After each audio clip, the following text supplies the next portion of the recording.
अच्छा, रमजान के महीने में कितने लोग रोजा रखकर गुल करते हैं? गुल करते हैं? गुल करने से रोजा टूटेगा कि नहीं टूटेगा? बोलो। टूट जाएगा ना। अच्छा, बीड़ी पीने से?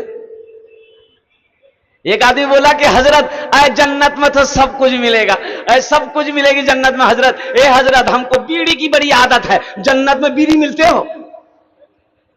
हम बोले हाँ, जन्नत में बीड़ी मिलेगी, लेकिन बीड़ी जलाने के लिए जहन्नम जाना होगा।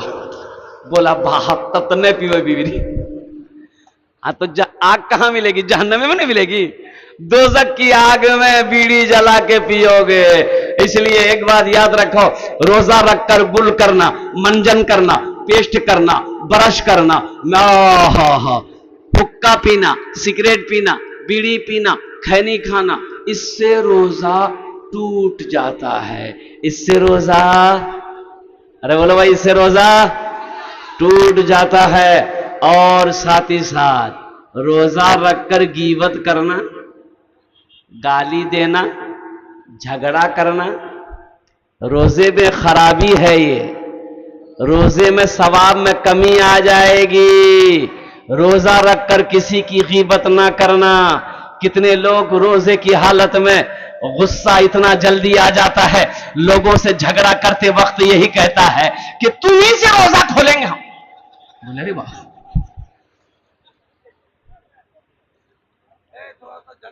ये आदमी है कि शेर है?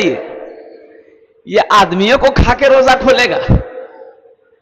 इसलिए नौजवानों, गुस्से को थूको, गुस्से को थूको।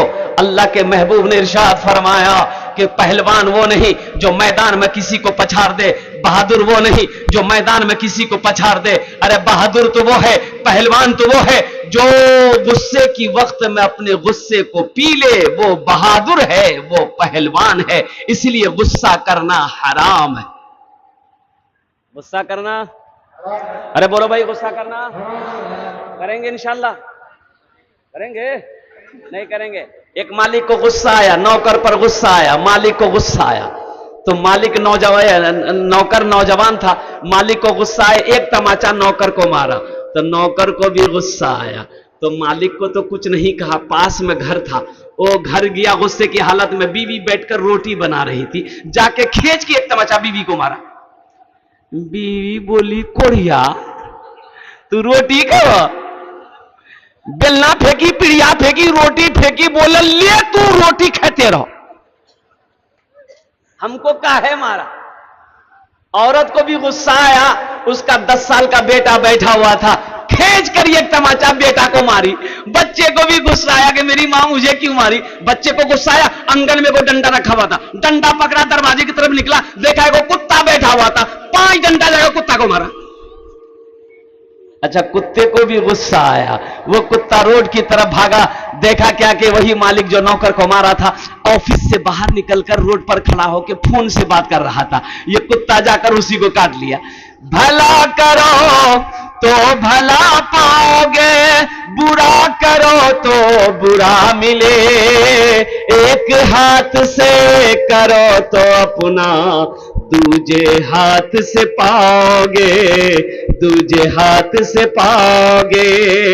क्या लेकर आए हो बंदे, क्या लेकर के जाओगे, करो इबादत तुम उस रब की, वरना कल पछताओगे, वरना कल पछताओगे। ये दुनिया आनी जानी है, एक दिन सब मिट जाएगा, तुम भी एक दिन मिट जाओगे। कीड़ा मकोड़ा खाएगा, कीड़ा मकोड़ा खाएगा। छल बुद्धि ना करो किसी से, छल बुद्धि ना करो किसी से, कांटे में फंस जाओगे। क्या लेकर आए हो बंदे, क्या लेकर के जाओगे, क्या लेकर के जाओगे। इंशाअल्लाह अच्छे अमल करेंगे इंशाअल्लाह। अल्लाह इन हाथों को उठवाना मेरा काम था, या अल्लाह इनकी जिंदगी को बदलना तेरा काम है। अल्लाह इनके दिल की दुनिया को बदल दे। या अल्लाह हमारे बच्चों को, नौजवानों को, बुजुर्गों को, या अल्लाह हम सबको पक्का सच्चा नमाजी बना दे। आमीन बोले बाबू। माइक बहुत अच्छा आपका है, आवाज बहुत खींच रही है, जैसे है वैसे रहने दीजिए, ज्यादा छेड़छाड़ कीजिएगा तो और डिस्टर्ब होने लगेगा। बच्चा हम जो बोल रहे आप लोगों को सुनाई दे रहा है? एक लड़के का नाम था इस्लाम। क्या नाम था? अभी वो जलसा में भी किया था, बैठा नहीं था, सोच रहा था कहां बैठे। हजरत तकरीर कर रहे थे, एक जुमला आ गया कि लोगों इस्लाम कितना पीछे। वो बोले अरे वाह मौलवी साहब हमरा पहचान लिखे। मौलवी साहब हमको पहचान लिया, पीछे नहीं बैठा, आके बीच में बैठा। हजरत फिर कुछ देर के बाद जुमला बोले कि लोगों अब भी इस्लाम पीछे है, बीच से उठ के आके आगे में बैठा। लास्ट में हजरत की जब तकरीर खत्म होने लगी, फिर हजरत बोले कि लोगों अब भी इस्लाम पीछे है। तो खड़ा हो गया, हजरत को बोला कि अब कहां बैठेंगे, आपका मुंह में बैठेंगे जाकर के हम। नौजवानों, मुसलमानों, यहां आए हो, यहां से कुछ लेकर जाओ। यह मस्जिद का जलसा है। अल्हम्दुलिल्लाह सुम्मा अल्हम्दुलिल्लाह। मस्जिद अल्लाह का घर है। किसका घर है? अल्लाह। कौन अल्लाह? वो अल्लाह जिसकी शान है अल्लाहु ला इलाहा इल्ला हुवल हय्युल क़य्यूम ला ताख़ुज़ुहु सिनतुन वला नौम लहू मा फिस समावाति व मा फिल अर्द।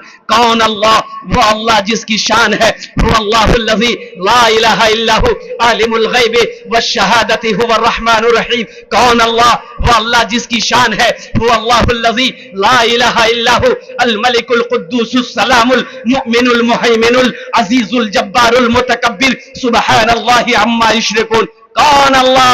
वो मेरा रब, वो मेरा अल्लाह जिसने जमीन का फर्श बिछाया, आसमान का शामियाना लगाया। वो अल्लाह जो सारी नेमतों को निछावर किया। वो मेरा अल्लाह जिसने हमें पैदा किया, जिंदगी दिया, फिर एक दिन अल्लाह मौत देगा, फिर अपने कटघरे में मेरा अल्लाह खड़ा करेगा। फिर मेरा अल्लाह पूछेगा मेरा बंदा दुनिया से आया है, मेरे लिए क्या लाया है? अल्लाह पूछेगा। ए नौजवानों, एक बात याद रखना, ज़हन में रखना, अल्लाह पूछेगा, अल्लाह पूछेगा मेरा बंदा दुनिया से आया है, मेरे लिए क्या लाया है? तो अल्लाह को क्या जवाब दोगे कि अल्लाह आपके लिए मोबाइल लाए हैं? अल्लाह को क्या जवाब दोगे? तो जवाब के लिए तैयार हो जाओ मुसलमानों, जवाब के लिए तैयार हो जाओ। एक बात याद रखिएगा, दुनिया दारुल अमल है, दुनिया तैयारी करने की जगह है। और कुर्बान जाओ, मरने के बाद तैयारी करने का मौका नहीं मिलेगा।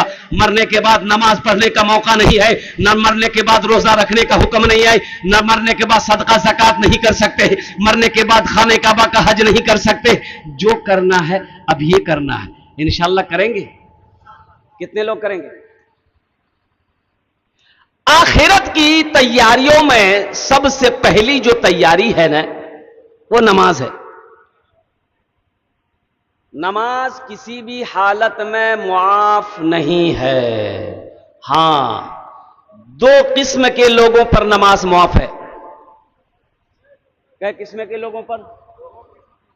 दो किस्म के लोगों पर नमाज माफ है। पहले किस्म वो लोग जो पागल हो गया हो, जिसका मेंटल डिस्टर्ब हो गया हो, पागल पर नमाज माफ है। पागल पर नमाज नहीं है। पागल पर नमाज माफ कब तक है? जब तक उसका मेंटल डिस्टर्ब है, जब तक उसका दिमाग खराब है। जैसे ही दिमाग ठीक हो गया, मेंटल डिस्टर्ब खत्म हो गया, नमाज फर्ज हो गई। तो पहला शख्स जो पागल है, नमाज माफ है। अब दूसरा शख्स वो है जो मर गया हो, मुर्दे पर नमाज माफ है। अब जो नमाज नहीं पढ़ते हैं, सोचिए ये दोनों में से किस में से हैं आप?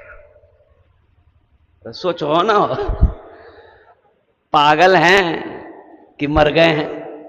मुसलमान हो और नमाजी ना हो, ऐसा हो ही नहीं सकता। मुसलमान हो और नमाजी ना हो, ऐसा हो ही नहीं सकता है। इसलिए कि जो मुसलमान होगा वो नमाजी होगा। जो मुसलमान होगा वह नमाजी होगा। आप सऊदी अरब जाओ, हज करने के लिए सऊदी अरब जाओ, आप कमाने के लिए जाओ। 2012 में मैं हज करने गया था। कुर्बान जाओ, अल्लाह अकबर कबीरा, सऊदी अरब में कोई बेनमाजी नहीं मिलेगा। कोई बेनमाजी नहीं। पुलिस हो चाहे अफसर हो, वहां की पुलिस जो ड्यूटी करती है ना, जो पुलिस ड्यूटी करती है, हमेशा गाड़ी लेके घूमते रहती है वहां की पुलिस, कुर्बान जाओ, जैसे ही नमाज का वक्त हो गया, जूता पहनकर ही, सर पे टोपी नहीं है, वर्दी पहना हुआ है, जूता पहनकर ही नियत बांधकर खड़ा हो जाएगा। और सुनो, नमाज के वक्त में कुछ सिपाही लोग गाड़ी लेके घूमते रहता है कि कौन नमाज नहीं पढ़ रहा है, दुकान है। अब बड़ा सिस्टम लगा वहां का, कुर्बान जाओ। अल्लाह दौलतों की बारिश वहां नाजिल क्यों नहीं करेगा भाई? अल्लाह बारिश क्यों नहीं करेगा दौलत का? सोना चांदी वहां से निकलता है।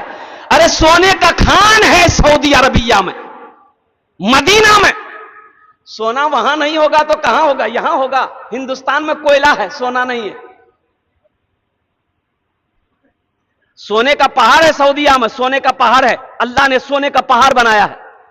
वहां की गवर्नमेंट सोने का पहाड़ तोड़ तोड़ कर सोना, क्या कहते हैं कि वहां की गवर्नमेंट सरकार बेचती है। और कुर्बान जाओ, तो पुलिस घूमती है, देखती है कि कौन नमाज पढ़ रहा है, कौन नमाज नहीं पढ़ रहा है। और मालूम हो, अजान होने के बाद कोई दुकानदार अपनी दुकान में नहीं बैठता है। और कुर्बान जाओ, मस्जिद करीब है, मस्जिद चले जाएंगे। मस्जिद अगर नहीं जा पाते तो अपनी दुकान में नमाज पढ़ेगा। अगर कोई बेनमाजी मिल गया, उसकी इतनी ठोकैया वहां की पुलिस करती है अल्लाह कि पिछवाड़ा फुला देता मार के। हाँ, मैं सही बता रहा हूं आपको। ये मैं आपको, जो सऊदी अरब रह के आया उनसे पूछिए, आप बता देगा वो। जो सऊदी अरब रह के आया है, मदीना रह के आया, उससे पूछो। और कुर्बान जाओ, वहां अगर कोई आदमी शराब पीता है, लाख वो शराब पिए, लेकिन नमाज नहीं छोड़ता। वो नमाज नहीं छोड़ेगा, नमाज नहीं छोड़ेगा। और कुर्बान जाओ, हम लोगों को यह हालत है। हम लोग परेशान हैं, हम लोग दुख में जिंदगी गुजार रहे हैं, हम लोग मुसीबत में हैं, लेकिन कुर्बान जाओ फिर भी होश नहीं आ रहा है, फिर भी हमें होश नहीं है। अजान होती रहती है, हम काम करते रहते हैं। अजान की आवाज कानों से टकराती रहती है, हम फोन से बात करते रहते हैं। अजान हो गई, नमाज का वक्त खत्म हुआ, अल्लाह हमें तौफीक नहीं दिया कि हम अपनी पेशानी को जमीन पर लगा दें। बताओ, जो मुसलमान होगा वो नमाजी होगा। जो मुसलमान होगा, काफिर और मुसलमान में एक फर्क जो है सिर्फ नमाज है। काफिर और मुसलमान में क्या फर्क है? अरे बोलो भाई, क्या फर्क है? नमाज। काफिर और मुसलमान में फर्क सिर्फ नमाज का है। काफिर मुशरिक नमाज नहीं पढ़ता है, मुसलमान नमाज पढ़ता है, यही फर्क है। इसलिए मुसलमानों, इसलिए मेरे नौजवानों, सिर्फ जुमा पढ़ने से नहीं होगा। वाह, जुमा पढ़ेगा, खाली जुमे पढ़ेगा, अब बाकी नमाज कौन पढ़ेगा? दादा बोलो। खाना 3 टाइम चाहिए। ये फैक्ट्री, जो फैक्ट्री 3 टाइम खाना चाहिए, और नमाज पढ़ेगा हफ्ता में, तो खाना भी हफ्ता हफ्ता खाओ। अल्लाह की नेमतों को 3 टाइम खाते हो, 4 टाइम खाते हो, और अल्लाह के आगे अपनी पेशानी को झुकाने का मौका 1 हफ्ता के बाद आता है। शर्म की बात है। एक नौजवान जुमे के दिन वजू बना रहा था बैठ करके, उसका एक साथी आया, बोला अरे की करे जाओ? बोला वजू बनाओ। बोला वजू चक्कर में वजू मां छोड़ी, तो चल चल, लोटा वहीं छोड़ दिया। बोला ठीक है, बोल रहा। और मस्जिद चला गया, 1 रकात नमाज छूट गई, 1 रकात नमाज मिली, तो नमाज के बाद अपने दोस्त का शुक्रिया अदा किया कि भैया तो ठीक है बोल रहा, अगर वजू के चक्कर में रहते तो 1 रकात नमाज नहीं मिलती। नमाज हुई? अरे बोलो, नमाज हुई? बेकार जिंदगी को तो अपनी सवार ले, बेकार जिंदगी को तो अपनी सवार ले, तौबा का दर खुला है, खुदा को पुकार ले, तौबा का दर खुला है, खुदा को पुकार ले, खुदा को पुकार ले। इतना ही मुझ फकीर के कासे में डाल दे, या रब मदीने जाने का रास्ता निकाल दे, या रब मदीने जाने का रास्ता निकाल दे।